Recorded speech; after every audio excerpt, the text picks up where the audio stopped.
And I think a lot of the world that we currently live in is the consequence of a choice of doing nothing. And I think, unfortunately, there's a lot of sick puppies that are in charge of us now. And they're taking full advantage of us doing nothing. And this apathy to keep us kind of dumbed down and be kind of these consumptive zombies that never question, never think, they just blindly consume and never question. And I think that will be the death of America if we just keep on doing it. I mean, I think with the economic collapse and it started to affect people's pocketbooks, I think the world's closing in.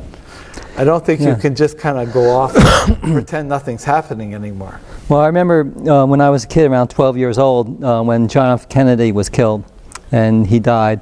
I remember how easy that was to believe in the official version because there was no internet.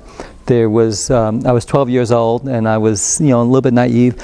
But once you started opening up, then all these interconnecting dots open up, and then you realize that, well, we have tools that we didn't have back then, and no wonder, we're realizing these things, and we're communicating more with each other, and we do have citizen journalism and Facebook, where one person could spread the word, Twitter and all these things, but it's a very small window of opportunity, I think, because of what the New World Order bad guys being that they know.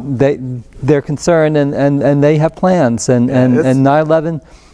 But just I'd like to get your feedback on why Congress is complicit, because they must know, the major networks and media, all these people must know that something's at least covered up when you take evidence from a scene of a crime and ship it to China, and then you have a building coming down within 7 seconds that was 47 stories building, it wasn't hit by a plane, and you have all these facts. They're playing along with it. There must be some extortion to provide them with an incentive to continue this lie or the fear of coming out. I guess I don't have the answers, and I'm still groping with everybody else. But I agree 100% that this is a collusion going on, and I think that. The real war criminal, I don't think anybody can argue the fact that evil exists and there's evil players. And I'm not going to point fingers or go through any of that, but we know that there's people in power that are evil. And that is kind of a given. But what really bothers me is the ongoing nature of the media. The media keeps, the mass manipulation that has occurred. It's one thing to be evil, it's another to keep almost, brainwashing is not the right term, but there's been no hard questioning of our elected officials. There's been no questioning of all. Millions of people look at the evidence of 9/11, and we can all say we don't definitively know what happened, but we should. And our elected officials should know what happened.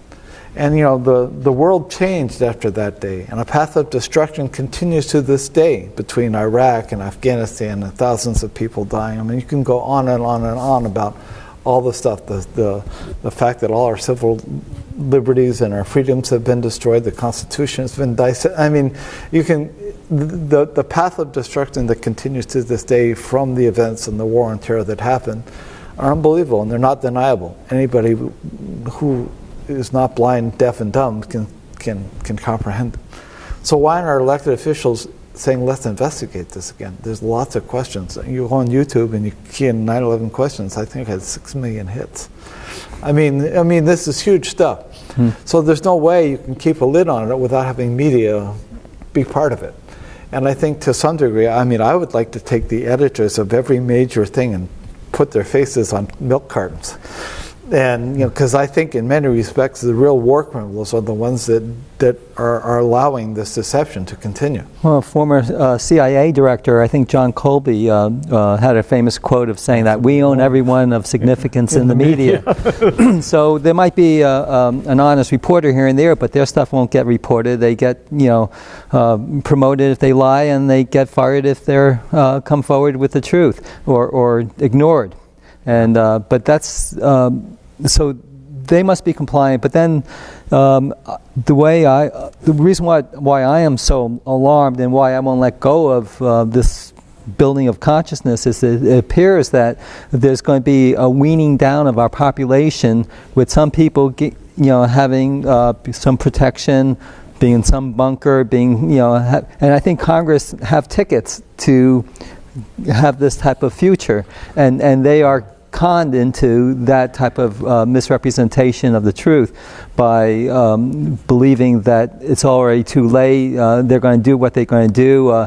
The coup d'etat of President Kennedy, which happened in 1963, was the beginning, because a lot of people was taken away, that were killed, that were witnesses, and so people just got used to this this type of element of control politics, control president administrations, and so they feel like these are, at least they're on our side if they're perverted enough to think that way, and here the truthers, or the people I call the patriots, or human beings that care about the greater population, we have a whole nother parallel world where at least we have some integrity and beauty and strength. So I don't want to scare people away from these subjects, because there's a lot of beauty in just in the freedom of being aware.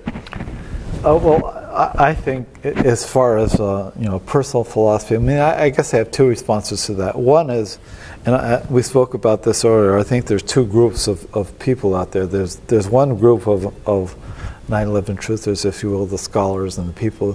They really want to investigate. They really want to dig deep. They really want to go into the covers, and they're prepared to delve in as black as it can be. And that's one group. There's another group that doesn't really want to go there, and I think I'm part of that group, to be honest with you. I don't really want to know how bad it is, even with my own little exploration, which isn't anywhere near. I haven't spent 10 years at this. I spent maybe 1 or 2 doing it. And it's already so bad that I don't want to look anymore. I don't want to have to look over my shoulders or worry if my kids are safe or do all that kind of stuff. But I know enough. And just going from 9/11 to the Bush years, to Obama, to the power elite, to the media control, to New World Order, that is already more than most people can swallow. And I try to do in the film, it's a documentary, so I don't make anything up. Everything is just facts. Right. And that's kind of the whole purpose of this thing. I mean, even the 9/11 is only 11 minutes, but I just took what I thought was some of the most impactful video that I've seen, and did a lot of editing to put it together in such a way that there's actually, I don't think, any voiceovers for myself at all in there. All it is newscasters saying something, or videos of what happened, or right. So I mean, and the more you look, the more you find that there's other sets where there's just facts, and it's not that I'm a conspiracy theorist. All I'm doing is really kind of reporting what I see.